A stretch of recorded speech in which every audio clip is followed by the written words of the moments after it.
হাজার বছর ধরে আমি পথ হাঁটিতেছি পৃথিবীর পথে। সিংহল সমুদ্র থেকে নিশীথের অন্ধকারে মালয় সাগরে অনেক ঘুরেছি আমি বিম্বিসার অশোকের ধূসর জগতে। সেখানে ছিলাম আমি আরো দূর অন্ধকারে বিদর্ভ নগরে। আমি ক্লান্ত প্রাণ এক, চারিদিকে জীবনের সমুদ্র সফেন। আমারে দুদণ্ড শান্তি দিয়েছিল নাটোরের বনলতা সেন।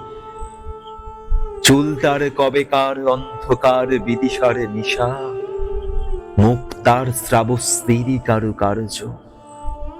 অতি দূর সমুদ্রের পর হাল ভেঙে যে নাবিক হারায়েছে দিশা, সবুজ ঘাসের দেশ যখন সে চোখে দেখে দারুচিনি দ্বীপের ভিতর, তেমনি দেখেছি তারে অন্ধকারে।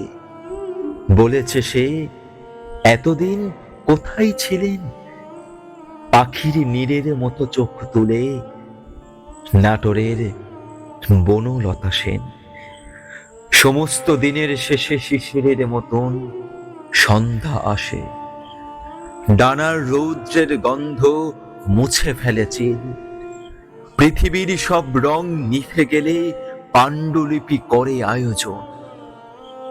তখন গল্পের তরে জোনাকির রঙে ঝিলমিল, সব পাখি ঘরে আসে, সব নদী ফুরাই এ জীবনের সব লেনদেন।